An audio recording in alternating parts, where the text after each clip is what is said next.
پہلی بات یہ ہے کہ جو گناہ کبیرہ اور صغیرہ والا ایشو ہے نا، یہ تو جتنا انسان کے اندر ایمان ہے اس کے لیے تو پھر یہ فرق بھی نہیں وہ پوچھے گا کہ صغیرہ کون سا ہے اور کبیرہ کون سا ہے۔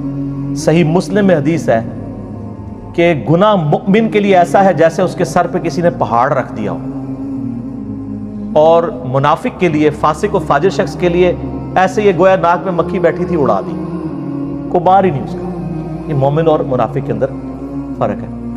باقی جو کبیرہ گناہ ہیں یہ واقعی صرف توبہ سے معاف ہوتے ہیں، اور جو چھوٹے گناہ ہیں وہ بغیر توبہ کے بھی اللہ تعالیٰ خود سے معاف کر دیتا ہے، اور اس کے لیے اللہ تعالیٰ نے ذریعہ بنایا ہوا ہے نیک اعمال کو۔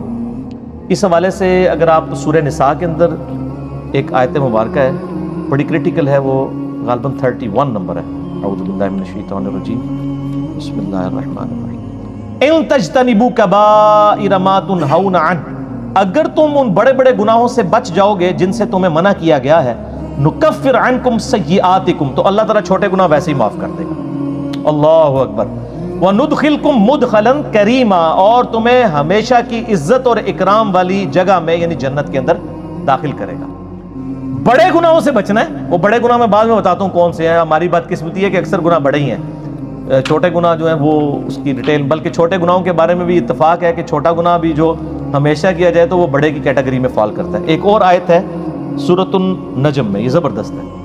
اللہ تعالیٰ فرماتا ہے نیک لوگوں کے بارے میں، الذین یجتنبون کبائر الاثم، وہ لوگ جو بڑے بڑے گناہوں سے بچتے ہیں، والفواحش، اور بے حیائی کے کاموں سے، الا اللمم، ہاں مگر کبھی کبھار کوئی چھوٹا معاملہ ہو جائے، الا اللمم کو اللہ نے بھی چھوڑ دیا ہے، بڑے گناہوں سے بچو۔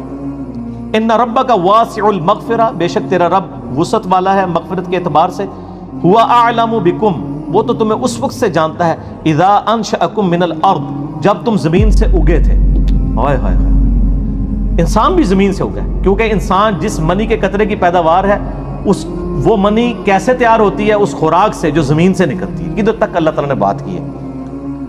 وَإِذَا أَنْتُمْ أَجِنَّةٌ فِي بُطُونِ أُمَّهَاتِكُمْ، اور جب تم ایک چھوٹے سے ایمبریو اور جنین کی شکل میں ماں کے پیٹ میں ہوتے ہو، وہ تو اس وقت سے تمہیں جانتا ہے۔ فَلَا تُزَكُّوا أَنفُسَكُمْ، تو مت کہا کرو میں بڑا پرہیزگار ہوں، هُوَ أَعْلَمُ بِمَنِ اتَّقَىٰ، اسے خوب معلوم ہے کہ کون کتنا پرہیزگار ہے۔ اور جو خدا آپ کو زمین سے اگتے وقت سے اس ایمبریو سے لے کر پیدا ہونے تک اور مرتے دم تک جانتا ہے، اس سے کوئی چیز چھپی ہوئی ہے؟ تو اس میں بھی آیا کہ لبم، جو چھوٹی موٹی چیزیں وہ اللہ تعالیٰ معاف کر دے گا، لیکن بڑے بڑے گناہوں سے بچنا ہوگا۔ اور ایک اور میں کریٹیکل آیت بتا دوں، یہ تو کہتے ہیں نا جناب وہ توبہ بس کر لیجیے، خالی کھلی توبہ نہیں ہونی چاہیے، اللہ تعالیٰ خالی کھلی توبہ کو نہیں مانتا۔ یہ سورہ نساء کے اندر ہی مسئلہ نمبر میرا 18 ہے، اور وہ بائی چانس آیت نمبر بھی 18 ہے، گناہ کبیرہ اور توبہ کا بیان۔ اللہ تعالیٰ فرماتا ہے انما التوبۃ علی اللہ، اللہ کے ذمہ ہے ایسے لوگوں کی توبہ کو قبول کرنا، للذین یعملون السوء بجہالۃ، جو کوئی نادانی میں گناہ کر بیٹھے، ثم یتوبون من قریب، اور پھر فوراً ہی توبہ کر لیں، اس کو تو میں معاف کر دوں گا۔ فاولئک یتوب اللہ علیہم، ایسے پر اللہ تعالیٰ رجوع فرمائے گا توبہ کے ساتھ۔ وکان اللہ علیما حکیما، اور اللہ تعالیٰ علم والا حکمت والا ہے۔ ولیست التوبۃ، اور اس کی تو کوئی توبہ نہیں ہے، للذین یعملون السیئات، جو کہ برے اعمال کرتے ہیں، حتی اذا حضر احدہم الموت، یہاں تک کہ ان میں سے کسی کے موت کا وقت قریب آتا ہے، قال انی تبت الآن، تو کہتا ہے اللہ میں اب توبہ کرتا ہوں۔ یعنی موت کے وقت اگر کوئی توبہ کرتا ہے وہ توبہ نہیں ہے۔ وہ جامعہ ترمذی میں حدیث ہے نا کہ موت کے غرغرے سے پہلے پہلے توبہ ہے، نزع کا وقت آنے سے پہلے۔ اس وقت تو فرعون نے بھی کہہ دیا تھا کہ میں رب موسیٰ اور ہارون پر ایمان لاتا ہوں، تو اللہ تعالیٰ نے کیا فرمایا تھا؟ الآن، اب ایمان لے کر آیا، اب تو کوئی فائدہ نہیں۔ وَلَلَّذِينَ يَمُوتُونَ وَهُمْ كُفَّارٌ، نہ ان لوگوں کی توبہ قبول ہوگی جو کفر کی حالت میں دنیا سے چلے گئے۔ اولئک اعتدنا لهم عذابا الیما، ایسے لوگوں کے لیے اللہ تعالیٰ نے دردناک عذاب تیار کر رکھا ہے۔ اب رہ گیا یہ گناہ آٹومیٹکلی کیسے نیکیوں سے معاف ہوتے ہیں، اس کا ذکر بھی اللہ تعالیٰ نے سورہ ہود کے اندر کیا ہے۔ سورہ ہود کے اندر 114 نمبر غالباً آیت ہے، ہاں یہ، اعوذ باللہ من الشیطان الرجیم۔ وَأَقِمِ الصَّلَاةَ طَرَفَيِ النَّهَارِ، نماز کو قائم رکھو دن کے دونوں سروں پہ، یعنی ادھر سے آپ فجر کہہ لیں اور ادھر سے مغرب اور عشاء۔ وَزُلْفًا مِّنَ اللَّيْلِ، اور رات میں بھی، اِنَّ الْحَسَنَاتِ، بے شک جو نیکیاں ہیں، یُذْہِبْنَ السَّیِّئَاتِ، وہ مٹا دیتی ہیں برائیوں کو۔ کون سی چیز مٹا دیتی ہے؟ نیکیاں۔ اور نیکی کون سی ذکر ہوئی؟ نماز۔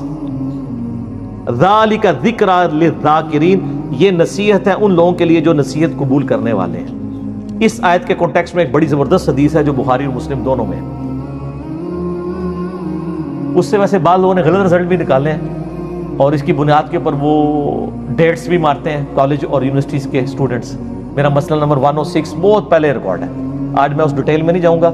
میرا یوٹیوب پہ ایک کلپ ہے ویلنٹائن ڈے کے اوپر، اس میں نے 17 حدیث بخاری اور مسلم سے بد نگاہی اور اس سے ریلیٹڈ بیان کی تھی، میں آج سکپ کرتا ہوں۔ پر بخاری مسلم میں ایک حدیث ہے، ایک صحابی نے کہا یا رسول اللہ صلی اللہ علیہ وآلہ وسلم، آج یعنی مدینے کے کنارے پر میں نے ایک عورت کو گلے لگا لیا، نامحرم عورت کو، لیکن میں نے اس کے ساتھ وہ ایکسٹریم تعلق قائم نہیں کیا، باقی سب کچھ کیا، تو مجھے پاک کر دے۔ تو آپ صلی اللہ علیہ وآلہ وسلم نے فرمایا نماز پڑھو، اللہ تعالیٰ یہ گناہ معاف کر دے گا۔ اور پھر آپ نے یہ سورہ ہود کی آیت نمبر 114 تلاوت کی کہ نماز کو قائم رکھو دن کے دونوں کناروں کے اوپر، رات کے اوقات میں بھی، بے شک نیکیاں برائیوں کو مٹا دیتی ہیں۔ لیکن یہ اس صورت میں جب ایک آدھ دفعہ غلطی ہوگی، اس پہ بھی اجماع امت ہے کہ چھوٹے گناہوں کو چھوٹا سمجھ کے بار بار کرنا یہ خود گناہ کبیرہ اور بغاوت ہے۔ اس سے ایک واقعہ ورنہ چھوڑ دیا، اگر وہ حضور کو اس وقت یہ کہتا ہے یا رسول اللہ علیہ وسلم ابھی تو معاف کروا لے تو میں پھر جا کے کراں گا، تو پھر آپ کا کیا خیال آگے سے فتویٰ کیا آتا؟ ٹھیک ہے، تو غلطی ہو گئی فوراً رجوع ہے۔ بخاری مسلم دونوں میں حدیث موجود ہے، آپ صلی اللہ علیہ وآلہ وسلم نے فرمایا بتاؤ اگر کسی کے گھر کے آگے سے نہر بہتی ہو، اس میں 5 دفعہ غسل کرے، اس کے جسم سے کوئی میل اس میں باقی رہ جائے گا؟ صحابہ نے کہا نہیں، تو فرمایا 5 نمازوں کی مثال ایسی ہی۔ حتیٰ کہ صحیح مسلم میں ایک حدیث ہے کہ اگر بڑے بڑے گناہوں سے بچا جائے تو ایک نماز سے دوسری نماز، ایک جمعے سے دوسرا جمعہ، اور ایک رمضان سے دوسرا رمضان، درمیان کے سارے گناہوں کا کفارہ بن جائے گا۔ آپ کو اگر میں رمضان میں نماز پڑھوں اور اگلے رمضان میں نہ، اس میں پہلے الفاظ ہیں کہ انجینئرنگ پہلے ہوئی ہے، اگر بڑے گناہوں سے بچا جائے تو نماز چھوڑنے سے بڑا گناہ کون سا ہے؟ صحیح مسلم میں 246 نمبر حدیث ہے انٹرنیشنل نمبر کے مطابق کتاب الایمان چیپٹر میں کہ بندے کے کفر اور اسلام کے درمیان فرق نماز ہے، وہ تو بہت بڑی عملاً کفر کی طرف لے جانے والی چیز ہے، ٹھیک ہے، سب سے بڑا گناہ نماز کو چھوڑنا ہے۔ تو ایک نماز سے دوسری نماز درمیان کے گناہوں کا کفارہ بن جاتا ہے۔ ایون وہ تو بخاری مسلم میں آتا ہے جب وضو کرتے ہیں تو اس سے بھی گناہ دھل جاتے ہیں، ٹھیک ہے۔ تو یہ یعنی کبیرہ گناہ صرف توبہ سے معاف ہوں گے، چھوٹے موٹے جو ہیں وہ اس طرح ہی۔ تو میں نے کہا نا جو کبیرہ گناہ جو ہیں وہ بدقسمتی ہے کہ سارے ہی تقریباً کبیرے ہی ہیں، اور اس کے لیے مشکات کے اندر سر ایک چیپٹر موجود ہے کبیرہ گناہوں کے بارے میں، شروع کے اندر، اس میں آپ ذرا پڑھ کے دیکھ لیں۔ شروع میں ایک وہ حدیث لے کے آئے وہ جو نبی صلی اللہ علیہ وسلم نے آیت تلاوت کی سورۃ الفرقان کی، یہ بخاری مسلم دونوں میں ہے، والذین لا يدعون مع اللہ الہا آخر ولا يقتلون النفس التي حرم اللہ الا بالحق ولا يزنون۔ 3 گناہ نبی علیہ السلام نے بیان کیے سورۃ الفرقان پڑھ کے کہ وہ لوگ جو اللہ کے ساتھ کسی کو شریک نہیں ٹھہراتے، یعنی شرک سب سے بڑا گناہ، دوسرا ناحق قتل نہیں کرتے، تیسرا وہ زنا نہیں کرتے۔ پھر آپ صلی اللہ علیہ وسلم نے یعنی یہ آیت جو ہے یہ دلیل کے طور پہ بیان فرمائی، اور اس سے پہلے فرمایا کہ سب سے بڑا گناہ جو ہے وہ شرک ہے، اور اس کے بعد یہ قتل کرنے والا، اور پھر اس طریقے سے زنا۔ اچھا، اس کے بعد ایک بخاری میں حدیث ہے کہ بڑے گناہوں میں والدین کی نافرمانی، قتل کرنا اور جھوٹی قسم اٹھانا۔ سر گن دے جاؤ، یہ صرف بخاری مسلم میں جو بڑے گناہ آ رہے ہیں، صحیح ضعیف کا چکر ہی کوئی نہیں، صرف بخاری مسلم میں۔ پھر بخاری اور مسلم کی ایک حدیث ہے کہ جھوٹی قسم اٹھانا گناہ کبیرہ ہے۔ پھر اگلی حدیث پھر بخاری اور مسلم کی ہے کہ 7 کبیرہ گناہ ہے، اللہ کے ساتھ شرک کرنا، جادو کرنا، قتل کرنا، اللہ کے حرام کرنے والے کو حلال ٹھہرا لینا، سود کھانا، یتیم کا مال کھانا، میدان جنگ سے بھاگ جانا، اور پاک دامن عورتوں پر تہمت لگانا۔ لو جی، پھر اگلی حدیث بھی بخاری و مسلم سے، اس میں زنا اور شراب نوشی کے بارے میں آیا ہے کہ یہ کبیرہ گناہ ہے۔ سر یہ تو بخاری مسلم کی جو حدیثیں ہیں نا، اس میں یہ چغلی، غیبت، ٹھیک ہے جی، وعدہ خلافی، بہتان، آلموسٹ یہ سارے کبیرہ گناہ ہیں۔ تو لہٰذا کبیرہ صغیرہ میں نا آپ مسلم کی وہ حدیث یاد رکھیں کہ مؤمن کے لیے چھوٹا سا گناہ بھی ایسا ہے جیسے اس کے سر پہ کسی نے پہاڑ رکھ دیا، اور منافق کے لیے بڑے سے بڑا گناہ بھی ایسا ہے جیسے ایک مکھی تھی تو اڑا دی۔ یہ کیلکولیشن، یہ میتھمیٹکس تو ہے نہیں ہے، اللہ تعالیٰ تو ایک چھوٹی سی بات پہ بھی پکڑ لیتا ہے، ٹھیک ہے، لیکن یہ نہیں کوئی بتاتا ہاں یہ ضرور بتا دیں سر، وہ بخاری مسلم میں حدیث ہے، وہ ایک بڑی فاحشہ عورت تھی، اس نے ایک دفعہ اپنے موزے میں کتے کو پانی پلا دیا، اللہ چاہتے ہیں نہیں غلطی بخش دینا جی، اس کو تو بخش دیا ہے، لیکن یہ قرآن حدیث میں کہیں لکھا ہے کہ فاحشہ عورت یہ کام کرے گی تو وہ بے شک فحاشی کرتی رہے میں بخش دوں گا، وہ تو ایک واقعہ ہے۔ تو سر ایک اور واقعہ جو بخاری مسلم دونوں میں ہے کہ ایک بڑی نیکوکار عورت تھی، ٹھیک ہے، اور اس نے صرف ایک بلی کو قید کر دیا اور وہ بھوکی پیاسی مر گئی، اور اس کی وجہ سے وہ دوزخ میں چلی گئی۔ یہ نہیں بتاتے کہ چھوٹی سی بات پہ پکڑ بھی لیتے ہیں، اس کو پھر انہوں نے دوسری طرف کیا ہوا ہے، کہتے تائیں تسی کہنا نیکی کرنے دا کیا فائدہ ہے، ایک چھوٹی سی گل تے پتہ پکڑا بھی جا سکتا ہے، وہ دوسرے پاسے ٹر پیندے۔ سر ڈرتے رہے اللہ سے ہر وقت، خدا کے ساتھ کمٹمنٹ رکھیں اور اللہ سے کبھی بے پرواہ نہ ہو، بے خوف نہ ہو، تو یہ جناب آٹومیٹکلی چھوٹے گناہ معاف ہوتے ہیں، بڑے گناہ صرف توبہ سے معاف ہوں گے۔ اور توبہ سے تو ظاہر ہے وہ تو سورۃ الفرقان میں آیت نمبر 70 میں آیا کہ اگر کوئی شرک سے، جو سب سے بڑا اس کائنات کا گناہ ہے، توبہ کر لے سچے دل سے، ہم اس کے گناہوں کو بھی نیکیوں سے بدل دیں گے۔ سر صرف معاف نہیں ہوں گے، نیکیوں سے بدل جائیں گے، لیکن توبہ پکی ہونی چاہیے۔ پکی توبہ کیا ہے؟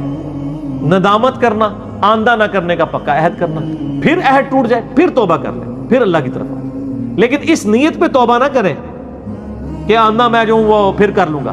وہ تو قرآن میں ہے یا ایھا الذین آمنوا توبوا الی اللہ توبۃ نصوحا، اے ایمان والو ایسی توبہ کرو جو آگے کو نصیحت ہو جائے۔ اس کی میں دنیا سے مثال دیتا ہوں کہ جس شخص کا ایک دفعہ گرم استری سے ہاتھ جل جائے، دوبارہ وہ ٹھنڈی استری کو بھی نہیں ہاتھ لگائے گا، یار کسی پیچھے لگی نہ ہوئے، تھوڑی دیر پہلے کوئی نہ لا گیا ہوئے۔ تو بس اس طرح کا اگر آپ کا ریاکشن ہوگا نا اپنے پرانے گناہ کے بارے میں کہ یار وہ پہلے ہو گیا سی ہوں تو میں کرنا ہی نہیں، تو بر آپ کی توبہ قبول ہے انشاءاللہ۔ ٹھیک ہو